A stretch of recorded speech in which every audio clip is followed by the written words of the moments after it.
16 வகை லட்சுமிகளின் அருளை பெற. ஸ்ரீ தனலட்சுமி, நாம் எல்லா உயிர்களிடத்திலும் அன்புடன் இருக்க வேண்டும். போதும் என்ற மனதோடு நேர்மையுடன் வாழ்ந்தால் தனலட்சுமியின் அருளை பரிபூரணமாக பெறலாம். ஸ்ரீ வித்யாலட்சுமி, எல்லா உயிரினங்களிலும் தேவியானவள் புத்தி உருவில் இருப்பதால் நாம் நம் புத்தியை நல்ல முறையில் பயன்படுத்த வேண்டும். அன்பாகவும் இனிமையாகவும் பேச வேண்டும். யார் மனதையும் புண்படுத்தாமல் நடந்து கொண்டால் ஸ்ரீ வித்யாலட்சுமியின் அருளை பெறலாம். ஸ்ரீ தானியலட்சுமி, ஸ்ரீ தேவியானவள் பசி நீக்கும் தானிய உருவில் இருப்பதால் பசியோடு நம் வீட்டிற்கு வருபவர்களுக்கு உணவளித்து உபசரித்தல் வேண்டும். தானத்தில் சிறந்த அன்னதானத்தை செய்து ஸ்ரீ தானியலட்சுமியின் அருளை நிச்சயம் பெறலாம். ஸ்ரீ வரலட்சுமி, உடல் பலம் மட்டும் வீரமாகாது, மனதில் உறுதி வேண்டும். ஒவ்வொருவரும் தாங்கள் செய்த தவறுகளையும் பாவங்களையும் தைரியமாக ஒப்புக்கொள்ள வேண்டும். நம்மால் பாதிக்கப்பட்டவர்களிடம் மன்னிப்பு கேட்க வேண்டும். செய்த பாவங்களுக்காக மனம் வருந்தி இனி தவறு செய்ய மாட்டேன் என்ற மன உறுதியுடன் ஸ்ரீ வரலட்சுமியை வேண்டினால் நன்மை உண்டாகும்.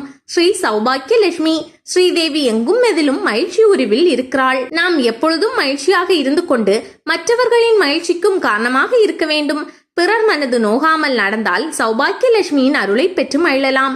ஸ்ரீ சந்தானலட்சுமி, எல்லா குழந்தைகளையும் தன் குழந்தையாக பாவிக்கும் தாய்மை உணர்வு எல்லோருக்கும் வேண்டும். தாய் அன்புடன் ஸ்ரீ சந்தானலட்சுமியை துதித்தால் நிச்சயம் பலனுண்டு. ஸ்ரீ காருண்யலட்சுமி, எல்லா உயிரினங்களிடமும் கருணையோடு பழக வேண்டும். உயர்வதை கூடாது.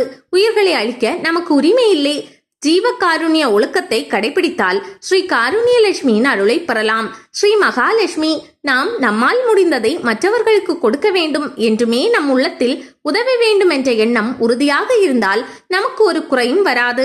மேலும் ஸ்ரீ மகாலட்சுமி நம்மை பிறருக்கு கொடுத்து உதவும்படியாக நிறைந்த செல்வங்களை வழங்குவாள். ஸ்ரீ சக்தி லட்சுமி, எந்த வேலையும் என்னால் முடியாது என்று சொல்லாமல் எதையும் சிந்தித்து நம்மால் முடியும் என்ற நம்பிக்கையுடன் செய்தால் ஸ்ரீ சக்தி லட்சுமி நமக்கு என்றும் சக்தியை கொடுப்பாள். ஸ்ரீ சாந்தி லட்சுமி, நாம் ஒவ்வொருவரும் வாழ்வில் வரும் இன்பத் துன்பங்களை சமமாக பாவித்து வாழ பழக வேண்டும். நிம்மதி என்பது வெளியில் இல்லை, நம் மனதை இருக்கும் இடத்திலேயே நாம் சாந்தப்படுத்த முடியும். ஸ்ரீ சாந்தி லட்சுமியை தியானம் செய்தால் எப்பொழுதும் நிம்மதியாக வாழலாம். ஸ்ரீ சாயா லட்சுமி, நாம் சம்சார பந்தத்தில் இருந்தாலும் தாமரை இலை தண்ணீர் போல கடமையை செய்து பலனை எதிர்பாராமல் மனதை பக்தி மார்க்கத்தில் சாய்ந்து ஸ்ரீ சாயா லட்சுமியை தியானித்து அருளை பெற வேண்டும். ஸ்ரீ கிருஷ்ணா லட்சுமி, எப்போதும் நாம் பக்தி வேட்கையுடன் இருக்க வேண்டும். பிறருக்கு உதவ வேண்டும், ஞானம் பெற வேண்டும், பிறவி பிணி தீர வேண்டும் என்ற வேட்கையுடன் ஸ்ரீ கிருஷ்ணா லட்சுமியை துதித்து நலமடையலாம். ஸ்ரீ சாந்தலட்சுமி, பொறுமை கடலினும் பெரிது, பொறுத்தார் பூமியை ஆழ்வார். பொறுமையுடன் இருந்தால் சாந்தலட்சுமியின் அருள் கிடைக்கும். ஸ்ரீ கிருத்திலட்சுமி, நாம் செய்யும் ஒவ்வொரு செயலையும் மனதை ஒருநிலைப்படுத்தி நேர்த்தியுடன் செய்தால் புகழ் தானாக வரும். மேலும் ஸ்ரீ கீர்த்திலட்சுமியின் அருள் நிச்சயம் கிடைக்கும். ஸ்ரீ விஜயலட்சுமி, விடாத முயற்சியும் உழைப்பும் நம்பிக்கையும் இருந்தால் நமக்கு எல்லா காரியங்களிலும் வெற்றிதான். ஸ்ரீ விஜயலட்சுமி எப்போதும் நம்முடன் இருப்பாள். ஸ்ரீ ஆரோக்கியலட்சுமி, நாம் நம் உடல் ஆரோக்கியத்தை கவனித்தால் மட்டும் போதாது, உள்ளமும் ஆரோக்கியமாக இருக்க வேண்டும். கோபம், பொறுமை, காமம், பேராசை போன்ற நோய்க்கிருமிகள் நம் மனதில் பூந்து விடாமல் இருக்க ஸ்ரீ ஆரோக்கியலட்சுமியை வணங்க வேண்டும். மனதில் எண்ணிய கணவர் வேண்டுமா? வரலட்சுமி விரத பூஜை செய்யும் போது சுமங்கலி பெண்கள் நோன்பு சரடை வைத்து பூஜை செய்வார்கள். பூஜை முடிந்ததும் அந்த சரடை தங்கள் கணவன் கையால் கட்டிக்கொள்ள வேண்டும். இப்படி செய்வதால் அவர்களுக்கு தீர்க்க சுமங்கலி பாக்கியம் கிடைக்கும் என்பது ஐதீகம்.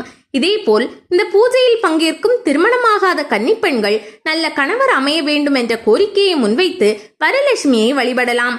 அந்த வழிபாட்டால் மனதில் எண்ணிய கணவர் வாய்ப்பார் என்பது நம்பிக்கை. அஷ்டபோக வாழ்க்கையை பெற. மனித வாழ்வுக்கு ஆதாரமாக விளங்கும் 8 வித செல்வங்களுக்கு மகாலட்சுமி அதிதேவதையாகும். மகாலட்சுமியின் 8 விதமான தோற்ற உருவங்களை முழுமையான பக்தியோடு வழிபடும் எவரும் மகாலட்சுமியின் அருளால் இன்பமும் மகிழ்ச்சியும் இளையோடும் 8 விதமான அஷ்டபோக வாழ்க்கையை பெறுவர். அவை வருமாறு: குடும்பத்தில் அன்பும் பண்பும் அழகும் கொண்ட கணவன் மனைவி அமைவார்கள். மன உல்லாசத்துக்கு ஆதாரமாக விளங்கும் சிறந்த உடைகளை பெறுவார்கள். அழகு மிளிரும் அணிகலன்களை அடிவார்கள். ருசி மிளிரும் உணவு வகைகள் கிடைக்கும். நலன் தரும் தாம்பூல வகைகள் இல்லாமல் கிடைக்கும். அற்புதமான நறுமண பொருட்களை பெறுவார்கள். மனதிற்கு மகிழ்ச்சியூட்டும் இன்னிசை, மன உல்லாசத்துக்கு உதவும் மனமலர்கள் கிடைக்கும். இந்த 8 போகங்களும் முழுமையாக அமைய பெற்றதுதான் உயர்ந்த வாழ்க்கை. மகாலட்சுமியின் அருட்பார்வை கிடைக்க என்ன செய்ய வேண்டும்? மகாலட்சுமியை வணங்கிய பக்தர்கள் அன்னையே தங்களை சிரமமின்றி தரிசித்து தங்கள் அருளை பெற வழி என்ன? பொதுவாக தாங்கள் இருக்கும் இடம் எது என கேட்டனர். மகாலட்சுமி கூறுகையில், எந்த இல்லத்தில் அதிகாலையில் விழித்தெழுந்து நீராடி தங்களை புனிதப்படுத்திக் கொண்டு என்னுடைய நாமங்களை சொல்லி வழிபடுகின்றனரோ, எந்த இல்லத்தின் முன் அதிகாலையில் பசுஞ்சாணம் தெளித்து தரையை சுத்தம் செய்து கோலம் போட்டு திருவிளக்கு ஏற்றி வைக்கிறார்களோ, எந்த குடும்பத்தில் கணவனும் மனைவியும் நியம நிஷ்டைகளை முறைப்படி அனுஷ்டித்து தங்களுக்குள் சிறு மன வேறுபாடும் இல்லாமல் என்னை வழிபடுகிறார்களோ, எங்கு ஆச்சாரம் குறையில்லாமல் கடைபிடிக்கப்படுகிறதோ, எங்கு தர்மம் நன்கு அனுஷ்டிக்கப்படுகிறதோ, எங்கு பூஜை நடக்கின்றனவோ, எங்கு பாத்திரங்கள் பரப்பப்படாமலும் தானியங்கள் சிந்தாமலும் இருக்கின்றதோ, எங்கு கோபூஜை வேதத்துடன் நடத்தப்படுகின்றதோ, அங்கு நான் எப்போதும் இருப்பேன் என்றால் 15 பேர்களையும் பெற வேண்டுமா? லட்சுமியை மனமுருகி வழிபடுபவர்களுக்கு 15 பேர்கள் கிடைக்கும். அவை வருமாறு: பசுக்களும் வேலைக்காரர்களும் கிடைப்பார்கள், பகை அழிந்து அமைதி உண்டாகும், கல்வி ஞானம் பெருகும், பலவிதமான ஐஸ்வர்யங்கள் செழிக்கும், நிலைத்த செல்வம் அமையும், வறுமை நிலை மாறும், மகான்களின் ஆசி கிடைக்கும், தானிய விருத்தி ஏற்படும், வாக்கு சாதுரியம் உண்டாகும், வம்ச விருத்தி ஏற்படும், உயர் பதவி கிடைக்கும், வாகன வசதிகள் அமையும், ஆட்சி பொறுப்பேற்கும் யோகம் கிடைக்கும், பல்வேறு வகையான ஞானங்கள் ஏற்படும். தைரியலட்சுமி போக மகாராஜா கதை. அஷ்டலட்சுமிகளில் அடிப்படையானவள் தைரியலட்சுமி தான். இதை விளக்குவதற்கு ஒரு கதை. போஜ மகாராஜாவிற்கு அஷ்டலட்சுமிகளின் பாக்கியம் இருந்து வந்தவன் அவர்களை தினம் பூஜித்து வந்தான். ஒரு நாள் பூஜையின் போது அவர்களின் முகம் வாடியிருப்பதைக் கண்டு காரணம் கேட்டான். அவர்கள், நாளையுடன் உன்னுடன் எங்களுக்கு தொடர்பு அறுபடுகிறது. நாளை நாங்கள் உன்னை விட்டு போகிறோம். நீ இத்தனை நாட்கள் எங்களை வழிபட்டு வந்ததற்காக நீ கேட்கும் வரத்தை தருகிறோம் என்றார்கள்.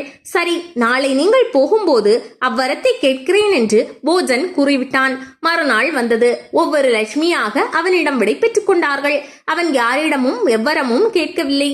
7 லட்சுமிகள் போன பின்பு கடைசியாக தைரியலட்சுமி வந்தாள். அம்மா, நான் கேட்கும் வரம் நீ மட்டும் என்னிடம் தங்க வேண்டும் என்பதே என்றான் போஜன். பக்தன் கேட்ட வரத்தின்படி தைரியலட்சுமி மட்டும் அங்கேயே தங்கிவிட்டாள். மறுநாள் போஜன் பூஜைக்கு புறப்படும் போது தினம் 8 லட்சுமிகளை பூஜிப்பேன், இன்று ஒரு லட்சுமியை மட்டுமே பூஜிக்க போகிறேன் என்று நினைத்து கொண்டு பூஜைக்கு போனான். அங்கு பூஜா கிரகத்தில் அஷ்டலட்சுமிகளும் இருக்க கண்டு ஆச்சரியம் அடைந்தான்.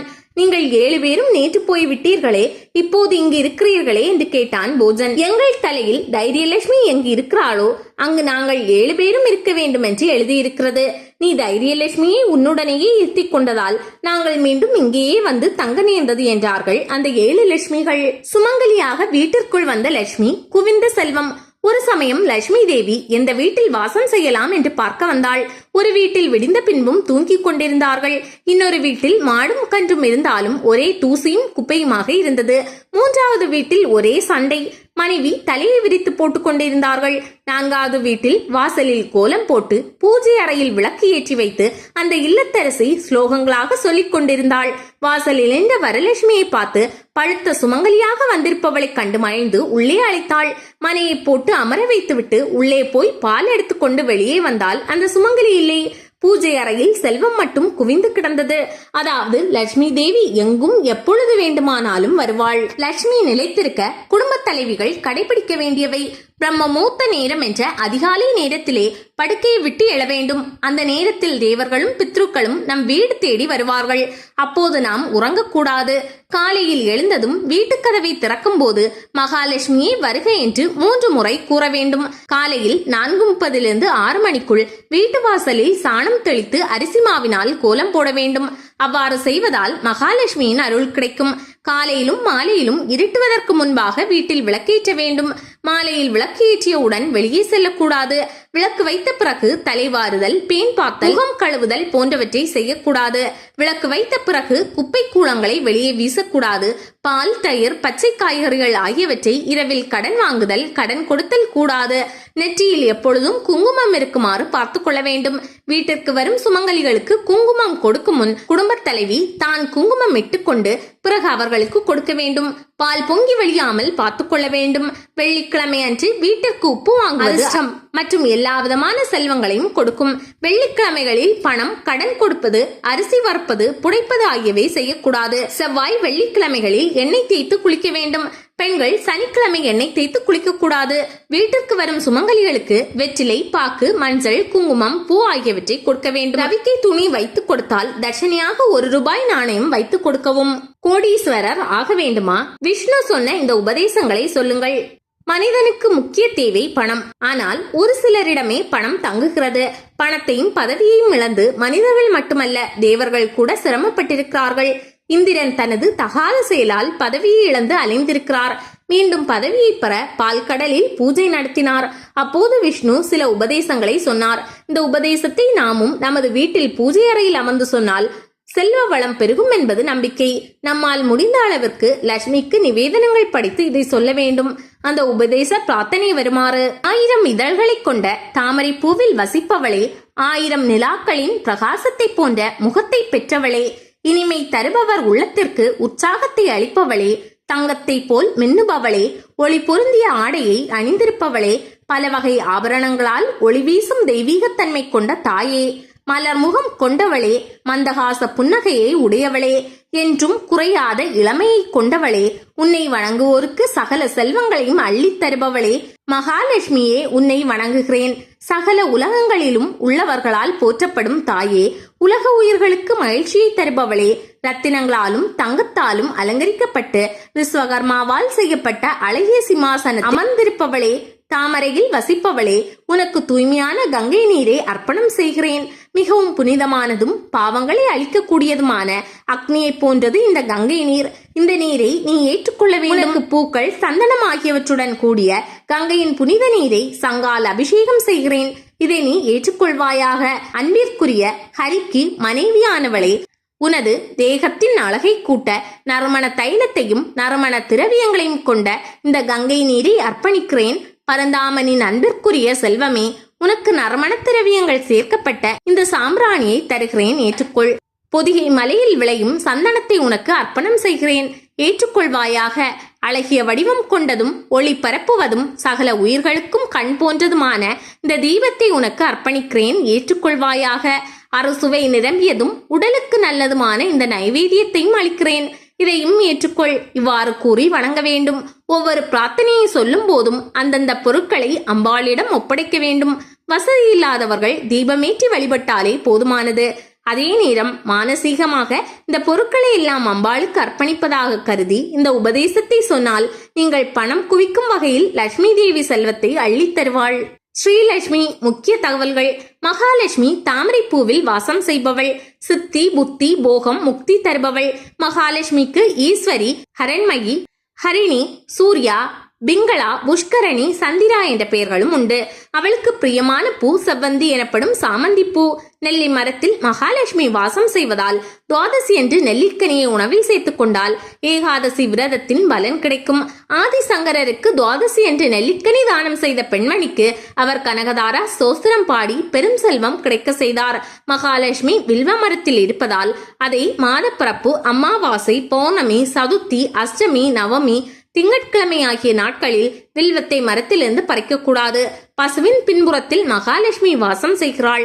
இதனால் கோவில்களில் காலையில் பூஜை செய்த பின் தரிசனம் ஆரம்பமாகிறது. மகா விஷ்ணுவிற்கு பிடித்த துளசி லட்சுமியின் அம்சமாகும். வீட்டில் துளசி மாடம் வைத்து வழிபட்டு வந்தால் எல்லா செல்வங்களும் கிடைக்கும். வாழை, மாவிலை, எலுமிச்சை பழம் ஆகியவைகளிலும் மகாலட்சுமி வாசம் செய்கிறாள். அதனால்தான் சுப காரியங்களில் இவை பயன்படுத்தப்படுகின்றன.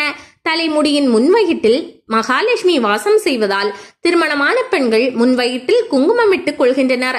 தீபாவளி என்று அதிகாலை மட்டும் மகாலட்சுமி நல்லெண்ணெயில் வாசம் செய்கிறாள்.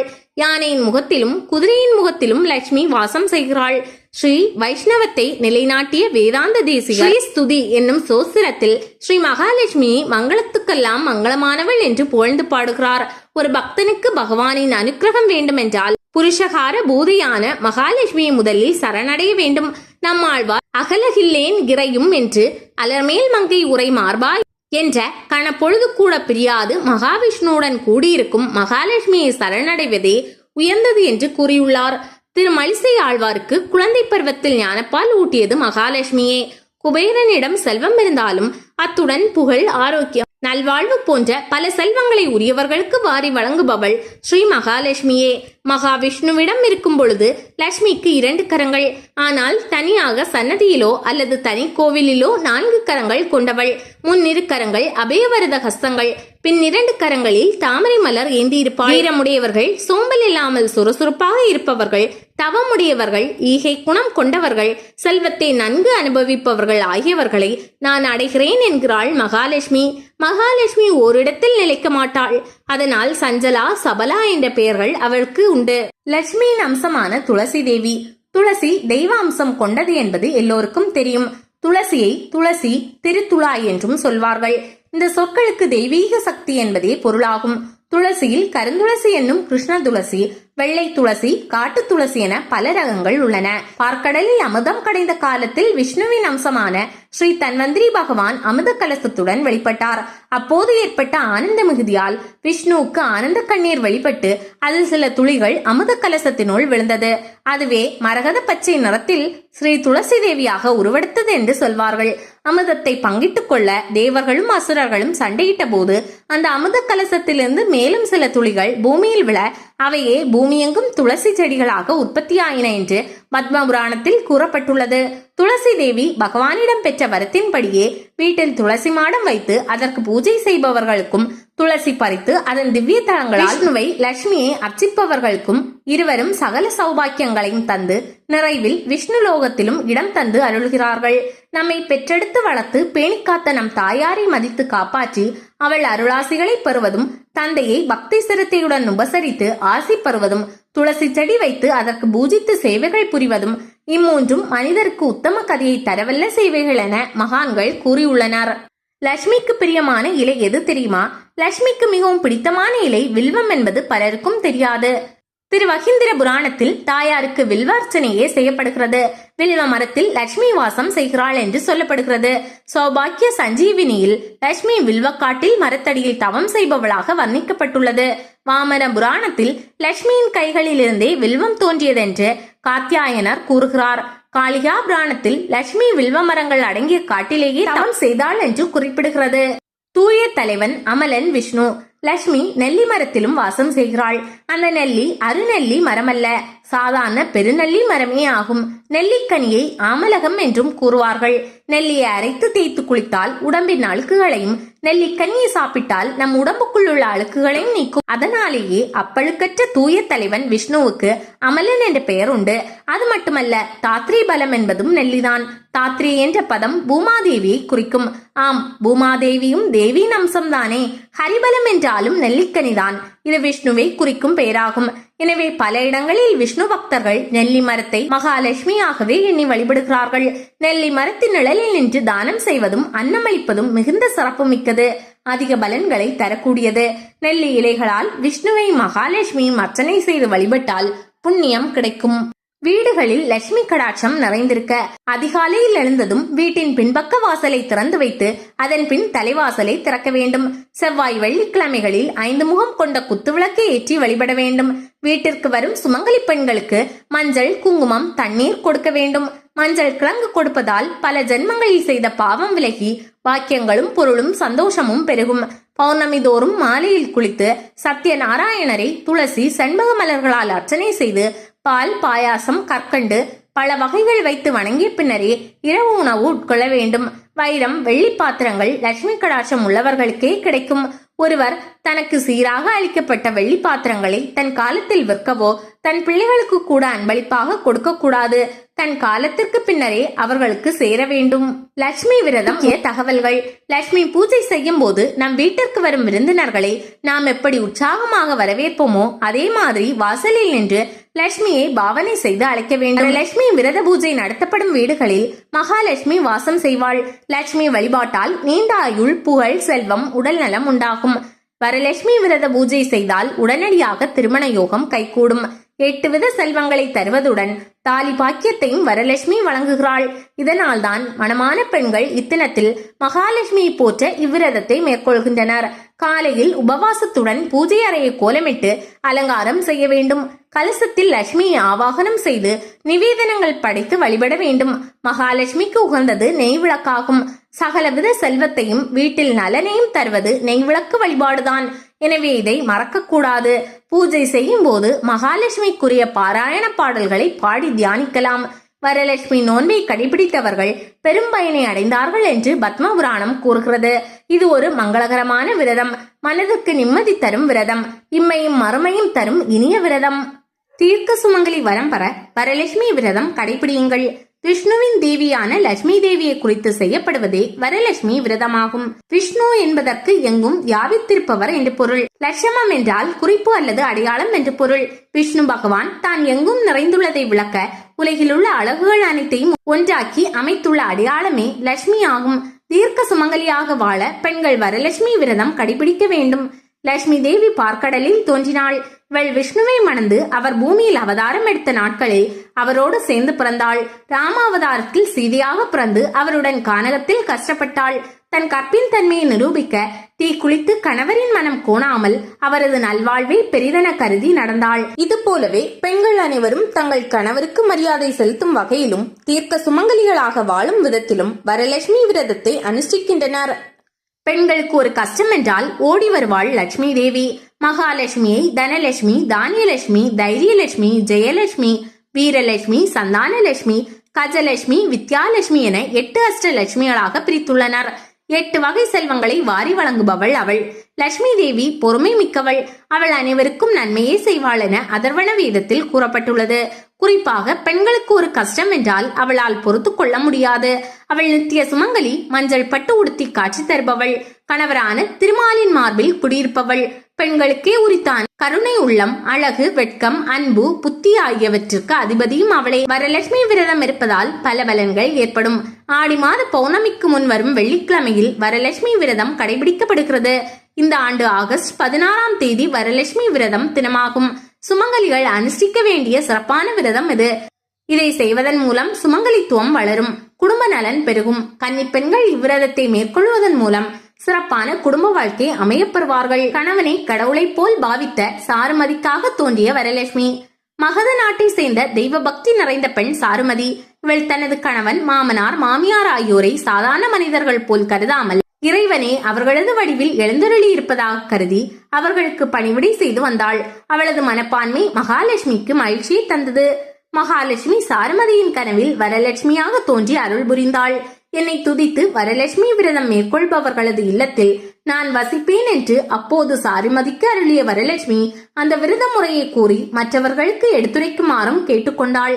அதை அப்படியே செய்தாள் சாருமதி. இப்படிதான் வரலட்சுமி விரதம் பிறந்தது. வரலட்சுமி விரதம் மேற்கொண்டு சாபம் நீங்க பெற்ற தேவகுல பெண் சித்திரநேமி என்ற தேவகுல பெண் நீதிபதியாக இருந்தாள். அவள் தேவர்களுக்கு ஏற்படும் பிரச்சனைகளுக்கு நடுவராக இருந்து தீர்ப்பு வழங்குவாள். ஒருமுறை அவள் பாரபட்சமாக நடந்து கொண்டதால் அன்னை பார்வதி அவளை குஷ்டரோகி ஆகும்படி சாபம் கொடுத்தாள். சித்திரநேமி சாப விமோசனம் கேட்டு பார்வதி தேவி காலில் விழுந்தாள். வரலட்சுமி விரதத்தை கடைபிடித்தால் நோய் நீங்கும் என பார்வதி அருள் செய்தாள். உடனே சித்திரநேமி பூலோகம் வந்து ஒரு குளக்கரையில் அமர்ந்து வரலட்சுமி பூஜை செய்து சாபம் நீங்க பெற்றாள். புண்ணிய நதிகளில் தீர்த்தமாடுவது வரலட்சுமி விரதம் இருந்ததற்கு ஒப்பானதாகும். குறிப்பாக கங்கை, சரஸ்வதி, நர்மதை, கோதாவரி, காவிரி, தாமிரபரணி ஆகிய புண்ணிய தீர்த்தங்களை நீராடினால் காலம் முழுவதும் வரலட்சுமி விரதம் இருந்த பலன் கிடைக்கும். பெண்கள் புண்ணிய நதிகளில் தீர்த்தமாடினால் கூடுதல் பலன்கள் கிடைக்கும். மாமனார் மற்றும் மாமியாருக்கு பணிவிடை செய்யும் மருமகள்களுக்கும் வரலட்சுமி விரதம் அனுஷ்டித்த பலன் கிடைக்கும். பூஜையை இவ்வாறு செய்யுங்கள், லட்சுமியின் அருள் கிடைப்பது நிச்சயம். வரலட்சுமி விரத பூஜையை காலை அல்லது மாலையில் உங்கள் வசதிக்கேற்ப செய்யலாம். பணியில் இருப்பவர்களுக்கு மாலை நேரத்தில் விரத பூஜை செய்வதுதான் வசதியாக இருக்கும். விரத பூஜைக்கு தேவையான எல்லா பொருட்களையும் தயார் நிலையில் எடுத்து வைத்துக் கொண்ட பிறகு முதலில் விநாயகர் பூஜையை நடத்த வேண்டும். அதன் பிறகு வரலட்சுமி பூஜை செய்ய வேண்டும். ஒரு தாம்பாளத்தில் அரிசி பரப்பி அதன் மேல் கலசம் வைத்து பழம், வெற்றிலை பாக்கு வைக்க வேண்டும். பொங்கல், பாயாசம், அப்பம், வடை, கொழுக்கட்டை, லட்டு, தயிர், பசும்பால், நெய், தேன், கற்கண்டு ஆகிய நிவேதன பொருட்களை கலசம் முன் வைக்க வேண்டும். ஆரஞ்சு, மாதுளை, விளாம்பழம், மாம்பழம், திராட்சை ஆகிய பழ வகைகளையும் நிவேதனத்துக்காக வைக்கலாம். அதன் பிறகு வாசலில் உள்நிலைப்படி அருகே நின்று வெளியில் நோக்கி கற்பூர ஆரத்தி காட்டி மகாலட்சுமியை வீட்டிற்குள் வருமாறு அழைக்க வேண்டும். மகாலட்சுமி வீட்டிற்குள் வந்துவிட்டதாக பாவனை செய்து பூஜையில் உள்ள கலசத்தில் அமர்ந்து அருள் புரியுமாறு மகாலட்சுமி வேண்டிக் கொண்டு ஆவாகனம் செய்ய வேண்டும். இப்போது மகாலட்சுமி உங்கள் வீட்டிற்குள் வந்துவிட்டாள். அன்னைக்கு மனம் குளிர பூஜைகள் செய்ய வேண்டும். அப்போது மங்களகரமான தோத்திரங்களை சொல்லலாம். மகாலட்சுமிக்குரிய பாடல்களை பாடலாம்.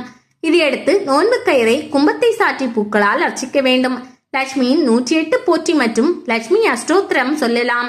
மகாலட்சுமி தாயே, எங்கள் வீட்டில் நிரந்தரமாக தங்க வேண்டும். எங்களுக்கு எல்லா செல்வங்களையும் நீ தர வேண்டும் என்று மனமுருக வணங்க வேண்டும். பின்னர் பூஜையை நிறைவு செய்ய வேண்டும்.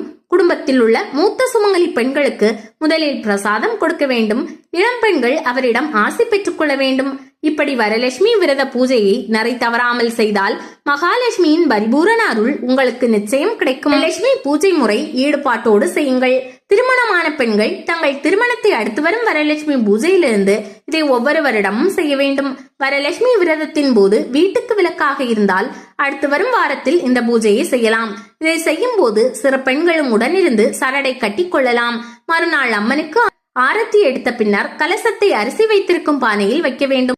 எல்லோராலும் மிக விரிவாக செய்ய இயலாவிட்டாலும் ஈடுபாட்டோடு தெரிந்த பாடல்களை பாடி மகாலட்சுமி அஷ்டோத்திரம் சொல்லி பூக்களால் அர்ச்சனை செய்து நிவேதனம் செய்து நோன்பு சரட்டை கையில் கட்டி நிவேதனத்தை எல்லோருக்கும் கொடுத்து வயதான சுமங்கலி பெண்களை வணங்கி தானங்கள் செய்து இந்த விரத பூஜையை நிறைவு செய்யலாம். கொஞ்சம் சாஸ்திரப்படி விரதம் இருந்து பூஜையை செய்ய விரும்பினால் விநாயகர் பூஜை தொடங்கி சங்கல்பம், கலச பூஜை, பிரணா பிரதிஷ்டை, தியானம், ஷோடசோபசாரம், அங்க பூஜை, லட்சுமி அஷ்டோத்திரம், தோரக்கிரந்தி பூஜை, பிரார்த்தனை, ஆர்த்தி என்று விரிவாக செய்ய வேண்டும். திருமணம், புத்திர பாக்கியம் என சகல செல்வங்களும் பெற வரலட்சுமி விரதத்தை 63 நாயன்மார்களில் ஒருவரான நந்தனார் விக்ரமாதித்த மன்னன் அனுஷ்டித்து சகல சௌபாக்கியங்களையும் பெற்றனர். ஸ்ரீ லட்சுமிக்கு அருகம்புல் மிகவும் விசேஷம். அருகம்புல்லால் அஷ்டலட்சுமியை பூஜிப்பதால் நாம் அருகு போல் வேரூன்றி ஆள் போல் தலைத்து பெருவாழ்வு வாழ்வோம் என்பது சான்றோர் வாக்கு. கும்ப கலசத்தினுள் பச்சரிசி, எலுமிச்சம்பழம், பொற்காசுகள் ஆகியவற்றை இட வேண்டும். கும்பத்தை வெண்மையான பட்டு வஸ்திரத்தால் அலங்கரித்து அம்பாளின் முகத்தை அமைக்க வேண்டும். மஞ்சள் சரடை கும்பத்தின் மீது சாத்த வேண்டும். அம்பாளை கிழக்கு முகமாக எழுந்தருள செய்ய வேண்டும். நாம் வலது பக்கம் அமர்ந்து பூஜை செய்ய வேண்டும். மஞ்சள் சரடையும் கும்பத்துடன் சேர்த்து பூஜிக்க வேண்டும். பூக்களாலும் தூப தீபங்களாலும் அம்மனை ஆராதித்து மஞ்சள் சரடை எடுத்து வலது மணிக்கட்டில் பக்தி சிரத்தையுடன் கட்டிக்கொள்ள வேண்டும். உற்றார் உறவினர்களுக்கு நிவேதனங்கள் கொடுத்த பிறகுதான் நாம் நிவேதனம் உண்ண வேண்டும். அன்று முழுவதும் பக்தி சிந்தனையுடன் அஷ்டலட்சுமி தோத்திரங்களை சொல்லிக் கொண்டே இருக்க வேண்டும். இரவில் கலசத்தை அரிசி பாத்திரத்திற்குள் வைப்பது விசேஷம். அதனால் அன்னபூரணியின் பேரருள் இல்லத்தில் நிரந்தரமாக நிறைந்திருக்கும். அட்சயமாக இருப்பவள் அம்பாள். கலசத்தில் வைத்து பூஜிக்கப்பட்ட தேங்காயை அதற்கடுத்த வெள்ளிக்கிழமை உடைத்து பாயாசம் செய்யலாம். இவ்விரதத்தை கடைபிடிப்பதால் கர்ம நோய்கள் நீங்கும், நல்ல ஆரோக்கியம் ஏற்படும், திருமணம் நடைபெறும், புத்திர பாக்கியம் உண்டாகும். வரலட்சுமி விரத மகிமையால் நாம் சகல சௌபாக்கியங்களையும் பெற்று செல்வ செழிப்புடன் வாழலாம். ஆண் குழந்தை கொடுக்க நினைத்த லட்சுமி அவமானப்படுத்திய கரசந்திரிகா. பத்ரசிவன் என்ற மன்னன் சிறந்த விஷ்ணு பக்தன். அவன் மனைவி கரசந்திரிகா. இவர்களது ஒரே மகள் சியாமபாலா. அவளை திருமணம் செய்து கொடுத்த பின் தாய் துயருற்றாள். அவளது கவலையை தீர்த்து அவளுக்கு ஒரு மகன் பிறக்க அருள் செய்ய எண்ணினாள் மகாலட்சுமி. ஆனால் வரலட்சுமி விரதம் பற்றி எடுத்து கூற வயதான சுமங்கலி வடிவில் அவளிடம் சென்றாள். ஆனால் வந்திருப்பது லட்சுமி தேவி என்று அறியாத கரசந்திரிகா அவளை அவமானப்படுத்தி அனுப்பிவிட்டாள். அங்கிருந்து சியாமபாலாவிடம் சென்ற மகாலட்சுமி நடந்தவற்றை கூறி தான் போனால் எல்லா யோகங்களும் அரண்மனையை விட்டு போய்விடும் என்று கூறினாள். தன் தாயின் தவறுக்காக வருந்தி மன்னிப்பு கோரிய சியாமபாலா வரலட்சுமி விரதத்தை பற்றி கேட்டறிந்து சிரத்தையுடன் அதை கடைபிடித்து வர தொடங்கினாள். அதன் பிறகு அவளுக்கு சுபிட்சம் பொங்கிய அதே நேரத்தில் அவளது பெற்றோர் அனைத்து செல்வங்களையும் இழந்தனர். தன் பெற்றோரது வறுமையை அறிந்த சியாமபாலா ஒரு குடம் நிறைய பொற்காசுகளை அவர்களுக்கு அனுப்பி வைத்தாள்.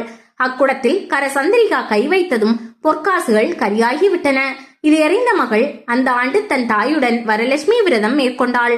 விரதத்தின் மகிமையால் கரசந்திரிகா முந்தைய சுபிட்ச நிலையை பெற்றதோடு ஆண் வாரிசும் பெற்றாள். வரலட்சுமி விரதம் இருக்கும் பெண்கள் அஷ்ட போக பாக்கியங்களை பெறுவார்கள் என்பதை இவரலாறு எடுத்துரைக்கிறது. வருகிற ஆகஸ்ட் 16ஆம் தேதி விரத தினத்தன்று லட்சுமி துதி, லட்சுமி வரலாறு போன்றவற்றை சொல்லி தங்களை முழுமையாக வழிபாட்டில் ஈடுபடுத்திக் கொள்ள வேண்டும். அன்று மாலை சுமங்கலி பெண்களை வீட்டிற்கு அழைத்து பூஜை முடிந்ததும் மங்கள பொருட்களுடன் தட்சணை வைத்து கொடுத்து அனுப்ப வேண்டும். அஷ்டபோகங்கள் அருளும் வரலட்சுமி பூஜை வழிமுறைகள். பூஜைக்கு தேவையானவை: மஞ்சள் பொடி, பிள்ளையார் பிடிக்க, நுனி வாழை இலை, அரிசி, தேங்காய், எலுமிச்சை பழம், குங்குமம், சந்தனம், புஷ்ப வகைகள், வெற்றிலை, பாக்கு, பழம், கற்பூரம், ஊதுபத்தி, சாம்பிராணி, அட்சதை, வஸ்திரம், மஞ்சள் சரடுகள், பஞ்சாமிர்தம், குத்துவிளக்கு, திரிநூல், நல்லெண்ணெய், தீப்பெட்டி, தாம்பாளம், பஞ்சபாத்திரம், உத்தரணி, கிண்ணம், கற்பூரத்தட்டு, தூபக்கால், தீபக்கால், மணி ஆகியவை. சாமிக்கு நிவேதன பொருட்கள்: பொங்கல், பாயாசம், அப்பம், வடை, கொழுக்கட்டை, லட்டு, தயிர், பசும்பால், நெய், தேன், கற்கண்டு, ஆரஞ்சு, மாதுளை, விளாம்பழம், மாம்பழம், வாழை, திராட்சை. பூஜைக்கான முன்னேற்பாடுகள்: வீட்டின் கிழக்கு திசையில் ஈசானிய மூலையில் பூஜைக்கான இடத்தை அமைத்து நன்றாக மொழுகி கோலமிட்டு மண்டபம் அமைத்து அலங்கரிக்கவும். மண்டபத்தின் கீழ் நுனிவாலை இலையில் நெல்லை பரப்பி அதன் மீது ஒரு தட்டில் அரிசியை வைக்க வேண்டும். அதன் மேல் கலச கும்பத்தை வைக்க வேண்டும். அரிசி, தங்கம், வெள்ளி, ரத்தினம் ஆகியவற்றை கும்பத்தில் நிரப்பவும். தீர்த்தத்தையும் நிரப்பலாம். மேலே மாவிலை கொத்தும் தேங்காயும் வைத்து அலங்கரித்து புதிய வஸ்திரம் சாற்றி வெள்ளியால் செய்யப்பட்ட 4 கரங்கள் கொண்ட மகாலட்சுமியின் பிரதமை பிம்பத்தை, அதாவது முகபிம்பத்தையும் வைக்கலாம். மேலே வைத்து பூக்கள் சூட்டி அலங்கரிக்கவும். பூஜையின் முடிவில் மஞ்சள் சரடை கையில் கட்டிக்கொள்ள வேண்டும். மஞ்சள் கயிறு மங்களத்தின் அறிகுறி. அஷ்டலட்சுமிகளுடன் வரலட்சுமியும் சேர்த்து 9 லட்சுமிகள் என்று சாஸ்திரம் சொல்கிறது. எனவே 9 நூல் இலைகளால் ஆன 9 முடிச்சுக்கள் போடப்பட்ட நோன்பு கயிறை பூஜையில் வைக்க வேண்டும். விரதம் மேற்கொள்ளும் அன்று ராகு காலத்துக்கு முன் மாலை வேளையிலும் செய்யலாம். ஒரு தாம்பாளத்தில் அரிசி பரப்பி அதன் மேல் கலசம் வைத்து பழம், வெற்றிலைப்பாக்கு நிவேதனம் வைத்து வாசலின் உள்நிலைப்படி அருகே நின்று கற்பூரம் காட்டி ஆரத்தி எடுத்து மகாலட்சுமி தாயை வீட்டிற்கு அழைத்து வருவதாக பாவனை செய்து பயபக்தியுடன் அழைத்து வந்து அலங்கரிக்கப்பட்ட மண்டபத்தில் உள்ள கலசத்தில் வைத்திருக்கும் மகாலட்சுமி பிரதமை பிம்பத்திலிருந்து விரத பூஜையை ஏற்று அருள் புரியுமாறு மகாலட்சுமியை வேண்டிக் கொண்டு ஆவாகனம் செய்ய வேண்டும். மேற்கொள்ளப்படும் விரத பூஜை எந்தவித இடையூறுகளும் இல்லாமல் நன்கு நடைபெற வேண்டும் என்பதற்காக விக்னகங்களை களையும் விநாயகரை பூஜித்து பிறகு வரலட்சுமி பூஜையை தொடங்க வேண்டும். எங்கள் வீட்டில் எழுந்தருளி இருக்கும் வரலட்சுமி தாயே, எங்கள் இல்லத்தில் நிரந்தரமாக குடியேறி எல்லா ஐஸ்வர்யங்களும் அருள்வாயே என்று போற்றி மனமுருக பாடல் பாடி வேண்டினால் வரலட்சுமியின் அருள் நமது இல்லங்களில் நீடித்திருக்கும். பூஜையை இவ்வாறு செய்யுங்கள். அன்னையின் அருளை பெறுங்கள். வரலட்சுமி விரதம் இருக்க வீடு அல்லது கோவில்களில் தென்கிழக்கு மூலையில் ஒரு சிறு மண்டபம் எழுப்ப வேண்டும். அதில் சந்தனத்தால் செய்யப்பட்ட வரலட்சுமியின் முகத்தை வைக்க வேண்டும். வசதி மிக்கவர்கள் வெள்ளி சிலை வைக்கலாம். சிலையை தாழம்பூவால் அலங்கரித்து அதை ஒரு பலகையில் வைக்க வேண்டும். சிலை முன் வாழை இலை போட்டு அதில் ஒரு படி பச்சரிசியை பரப்ப வேண்டும். அரிசியின் மீது தேங்காய், மாவிலை, எலுமிச்சை, பொன், பழங்கள் ஆகியவற்றை வைத்து சிலைக்கு மஞ்சள் ஆடை அணிவிக்க வேண்டும். ஒரு கும்பத்தை எடுத்து அதில் புனித நீர் நிறைத்து சந்தனம், குங்குமம் வைத்து மாவிலையுடன் தேங்காய் வைத்து அரிசியின் நடுவில் வைக்க வேண்டும். பின் 5 வகையான ஆரத்தி தட்டுக்களால் பூஜை செய்ய வேண்டும். கும்ப பூஜை முடிந்த பிறகு கணேச பூஜை செய்ய வேண்டும். அஷ்டலட்சுமிகளுக்கும் விருப்பமான அருகம்புல்லை சிலையின் மீது தூவி பூஜை செய்வது நல்லது.